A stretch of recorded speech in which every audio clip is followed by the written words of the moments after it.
새벽 공기는 차갑고 맑았다. 이재명은 집무실 창가에 서서 막 잠에서 깨어나는 서울의 풍경을 말없이 내려다보고 있었다. 빽빽한 빌딩 숲 너머로 동쪽 하늘이 희미하게 밝아오고 있었다. 복잡한 현안과 씨름하느라 뜬 눈으로 밤을 새운 날들이 이어졌지만 그는 이 고요한 순간을 좋아했다. 도시 전체가 숨을 고르며 새로운 하루를 준비하는 시간. 그에게는 생각을 정리하고 마음을 다잡는 의식과도 같았다. 그때 책상 위에 보안 전화기가 날카로운 파열음과 함께 정적을 깼다. 이 시간에 울리는 전화는 결코 좋은 소식을 전하는 법이 없었다. 그는 천천히 몸을 돌려 수화기를 들었다. 네, 이재명입니다. 대표님, 국가안보실에서 긴급 보고입니다. 방금 일본 총리실에서 공식 발표가 있었습니다. 수화기 너머로 들려오는 비서실장의 목소리는 이른 새벽 시간임에도 불구하고 팽팽한 긴장감으로 가득했다. 이재명의 미간이 순간적으로 좁아졌다. 일본에서? 이 시간에? 무슨 내용입니까? 기시다 총리가 한일 미래 파트너십 신기금 창설을 전격적으로 발표했습니다. 규모는 약 100조 원, 과거사 문제의 포괄적이고 최종적인 해결을 전제로 한 경제협력기금이라고 합니다. 순간 집무실의 공기가 얼어붙는 듯 했다. 100조 원. 귀를 의심할 만큼 엄청난 액수였다. 그러나 이재명은 그 숫자에 현혹되지 않았다. 그의 머릿속에서는 포괄적이고 최종적인 해결이라는 단어가 위험 신호처럼 울리고 있었다. 그것은 달콤한 독약의 다른 이름이었다. 조건은? 그의 목소리는 차분했지만 얼음장처럼 차가웠다. 모든 공식, 비공식적 과거사 관련 배상 요구 및 국제사회에서의 문제 제기 중단, 소녀상 문제의 원만한 해결 협조, 그리고 기금 운영의 투명성 확보를 위한 양국 공동위원회 설립 등이 포함되어 있습니다. 위원회 구성은 사실상 일본 측에 유리하게 짜여 있고요. 이재명은 눈을 감았다.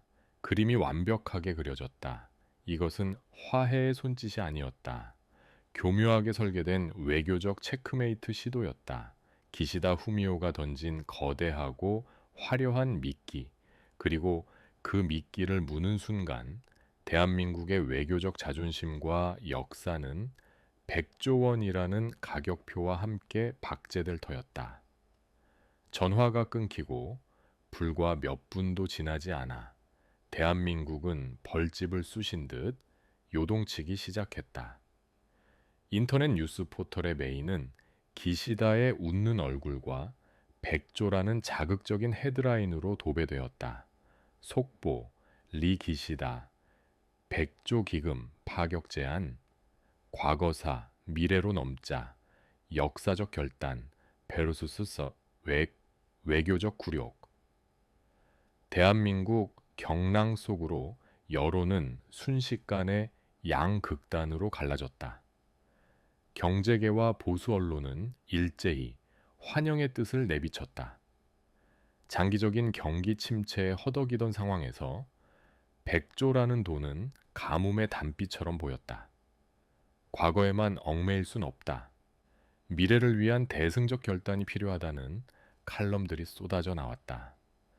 일본과의 관계 개선을 통해 경제 활로를 뚫어야 한다는 목소리가 힘을 얻기 시작했다.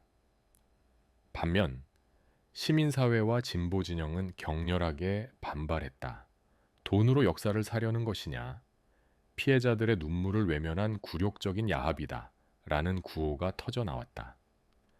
광화문 광장에는 새벽부터 사람들이 모여들기 시작했고 SNS는 분노의 목소리로 들끓었다. 마치 나라 전체가 두 동강 난 듯했다. 상황은 이재명에게 최악의 형태로 전개되고 있었다. 기시다의 수는 상상 이상으로 정교했다. 만약 이 제안을 거절한다면 그는 즉시 국익을 걷어찬 고집불통, 반일 감정에 기댄 포퓰리스트로 낙인 찍힐 것이다. 경제 회복의 황금 같은 기회를 날려버리고 일본과의 관계를 파탄낸 책임자라는 비난을 피할 수 없었다. 기시다는 국제사회에 평화를 위해 노력했지만 한국의 강경패에 의해 거부당했다고 선전하며 유유히 외교적 승리를 챙길 것이다. 그렇다고 제안을 받아들인다면 그것은 정치적 자살 행위나 다름없었다. 그는 역사를 팔아넘긴 지도자, 피해자들을 2번 죽인 배신자로 역사에 기록될 것이다.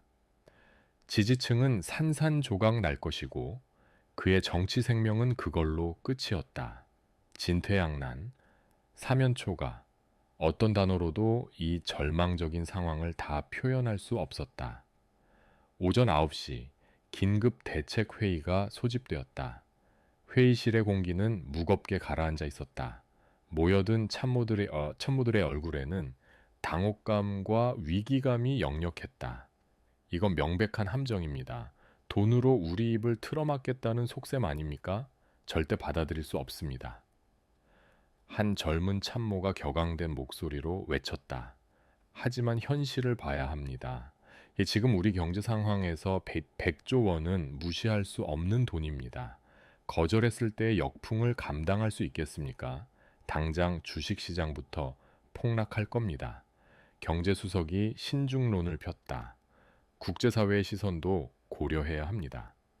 미국이나 유럽은 기시다의 제안을 긍정적으로 평가할 가능성이 높습니다. 우리가 무작정 거부하면 외교적으로 고립될 수 있습니다. 외교안보 전문가가 우려를 표했다. 논쟁은 평행선만 달렸다. 모두가 각자의 입장에서 위기를 진단했지만 누구 하나 명쾌한 해법을 내놓지 못했다. 이재명은 팔짱을 낀 채 말없이 회의를 지켜보고 있었다. 그는 참모들의 눈빛에서 혼란과 두려움을 읽었다. 기시다가 노린 것이 바로 이것이었다. 내부의 분열과 갈등, 스스로 무너지게 만드는 것. 회의가 길어지면서 점차 어떻게든 일본과 협상 테이블에 앉아 조건을 수정하는 방향으로 가야 하지 않겠느냐는 현실론이 고개를 들기 시작했다. 일단 긍정적으로 검토하겠다는 메시지를 내고 실무 협상에서 최대한 실리를 챙기는 전략으로 그때까지 침묵을 지키던 이재명이 나지막이 입을 열었다. 미끼가 너무 크고 화려하면 물고기는 그 뒤에 숨은 낚싯바늘을 보지 못하는 법입니다. 순간 회의실의 모든 소음이 멎었다. 모두의 시선이 그에게로 향했다. 기시다는 우리에게 2가지 선택지를 준 게 아닙니다. 굴복할 것인가 아니면 고립될 것인가 라는 하나의 길을 강요하고 있는 겁니다. 협상, 저들이 짜놓은 판 위에서 춤을 추는 것 뿐입니다. 우리가 몇 가지 조건을 바꾼다고 해서 이 구도의 본질이 달라질까요? 아닙니다. 우리는 결국 그들의 의도대로 끌려가게 될 겁니다. 그의 목소리는 조용했지만 회의실 전체를 압도하는 힘이 있었다. 이건 돈 문제가 아닙니다. 경제 문제도 아닙니다. 이건 주권과 자존심의 문제입니다. 그리고 이 판을 설계한 상대에 대한 예의이기도 하죠. 예의라니요, 대표님? 한 참모가 의아한 듯 물었다. 이재명은 희미하게 웃었다. 그러나 눈은 전혀 웃고 있지 않았다. 상대가 저렇게 정교하게 판을 짜왔는데 우리가 어설프게 장괴를 부리며 협상하자고 덤비는 건 예의가 아니죠. 상대가 전력으로 나왔다면 우리도 전력으로 응수해야 합니다. 그는 자리에서 일어나 창가로 걸어갔다. 창밖은 이제 완전히 환한 대낮이었고 도시는 소음과 활기로 가득 차 있었다. 마치 아무 일도 없었다는 듯이. 기시다가 우리에게 질문을 던졌습니다. 이 미끼를 물겠는가 하고 말입니다. 이재명은 창밖의 도시를 보며 말을 이었다. 그의 눈에는 더 이상 혼란이나 고뇌가 없었다. 대신 차가운 결단과 뜨거운 승부욕이 이글거리고 있었다. 우리는 그 질문에 답할 필요가 없습니다. 대신 새로운 질문을 던져야 합니다.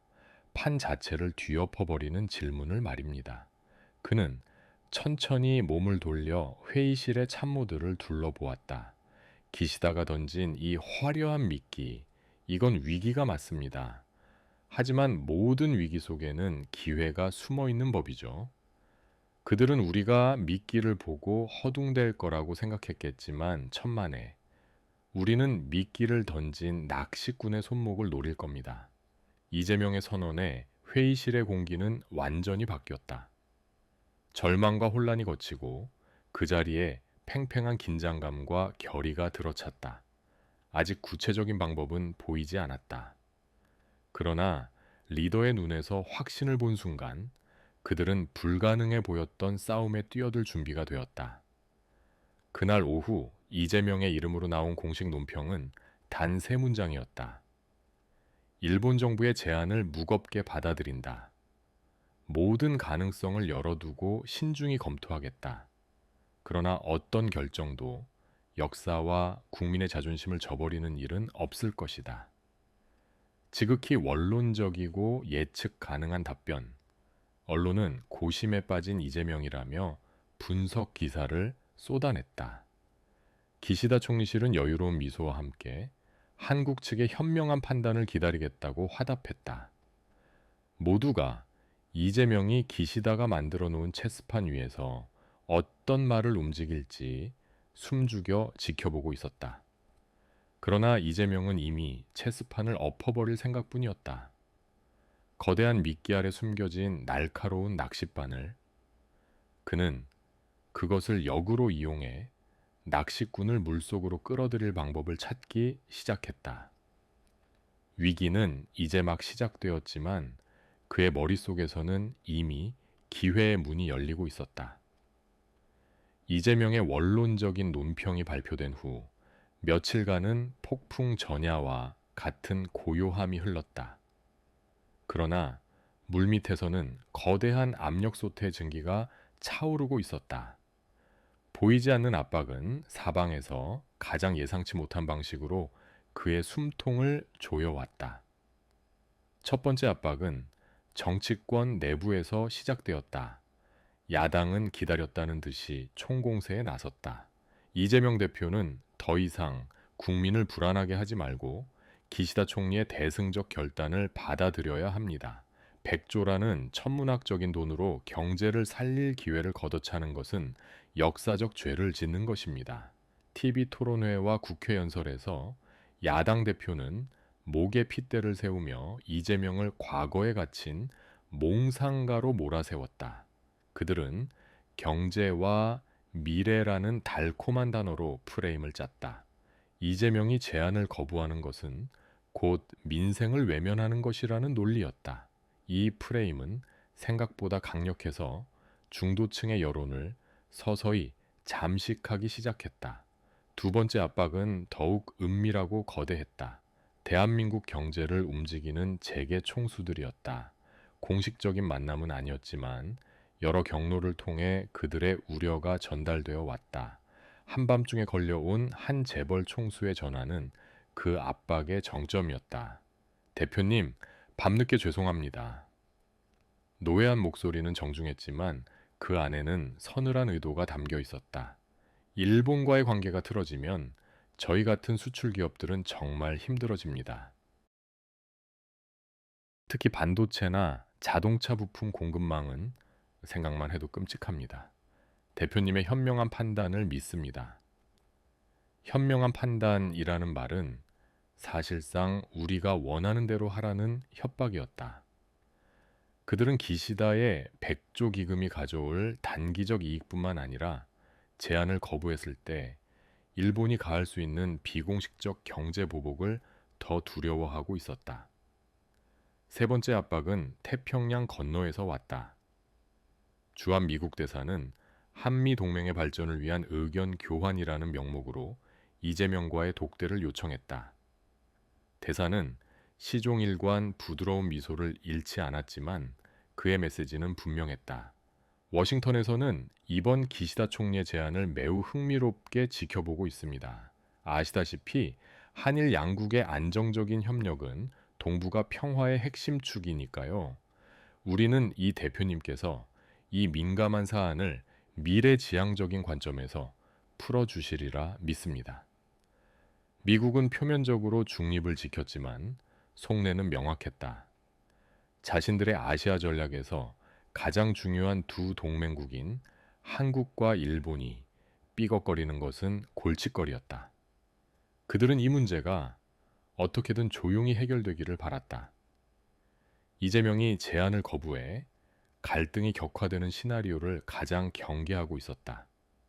여론, 경제, 외교, 거대한 톱니바퀴들이 일제히 이재명이라는 중심을 향해 맞물려 돌아가기 시작했다. 그의 참모들조차 흔들렸다.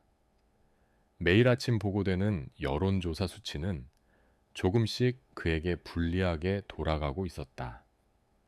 대표님, 이렇게 시간만 끌다가는 정말 고립될 수 있습니다. 일단 수용 후 협상이라는 카드를 다시 고려해봐야 합니다.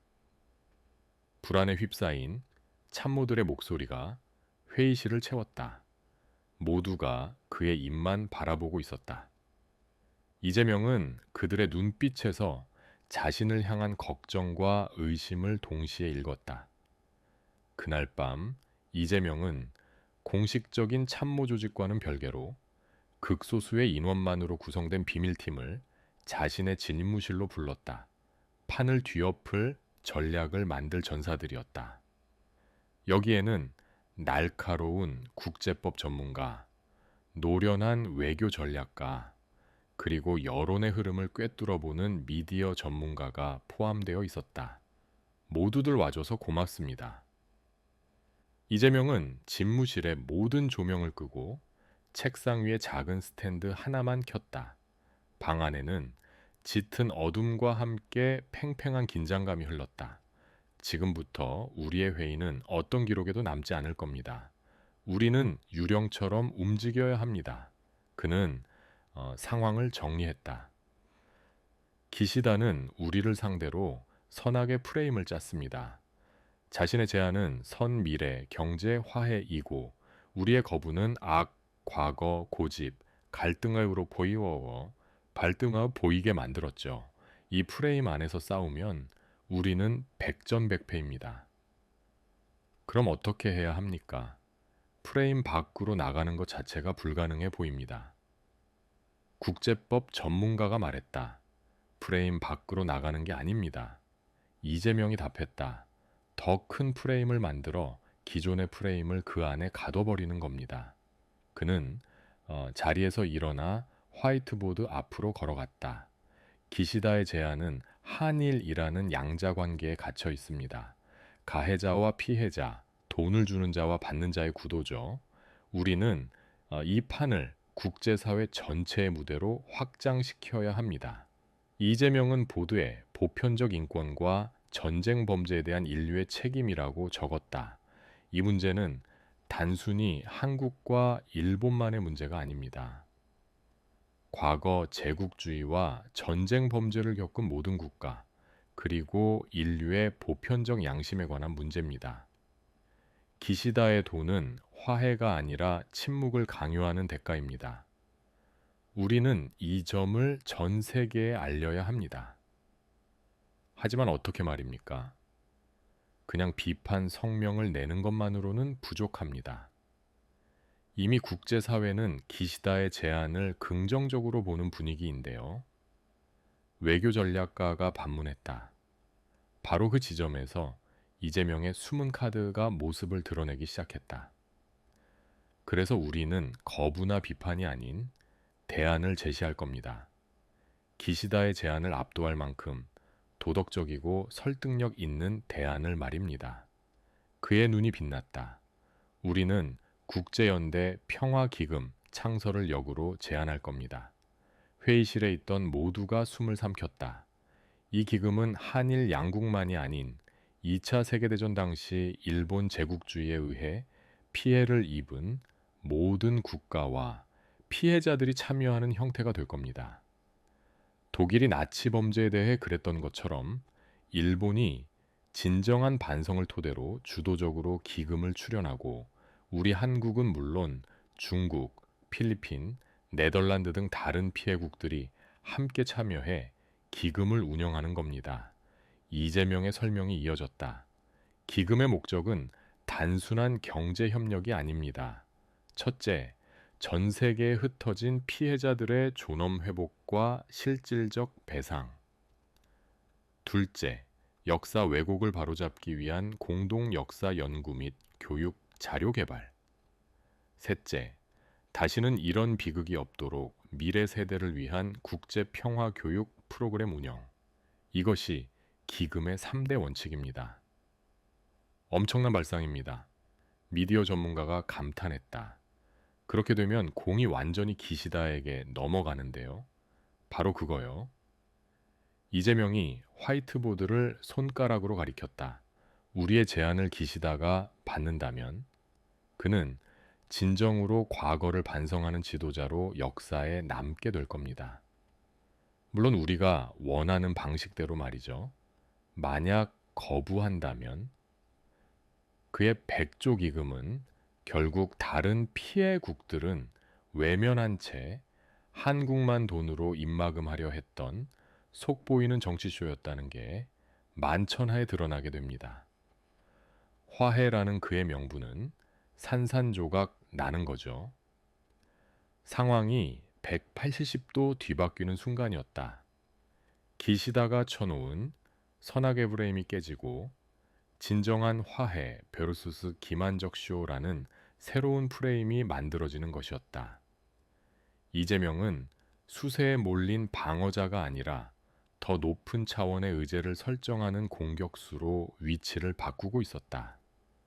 그날 이후 비밀팀은 밤낮 없이 움직였다. 국제법 전문가는 새로운 기금 제안이 기존의 국제법 및 판례와 충돌하지 않는지 검토했다. 외교 전략가는 이 제안에 동조할 만한 다른 피해국들의 외교 라인과 비공식적으로 접촉하며 반응을 살폈다. 미디어 전문가는 이 역제안이 발표되었을 때 국내외 여론에 가장 큰 파급력을 미칠 시나리오와 메시지를 다듬었다. 압박은 여전히 거셌지만 이재명은 더 이상 흔들리지 않았다. 그는 상대가 예측할 수 없는 곳에 숨겨둔 비수를 조용히 갈고 있었다. 세상은 그가 딜레마에 빠져 고뇌하고 있다고 생각했지만 그는 이미 승부수를 던질 타이밍만을 재고 있었다. 그의 숨은 카드는 이제 거의 완성되었다. 남은 것은 가장 극적인 순간에 가장 효과적인 방식으로 이 카드를 세상에 공개하는 일뿐이었다.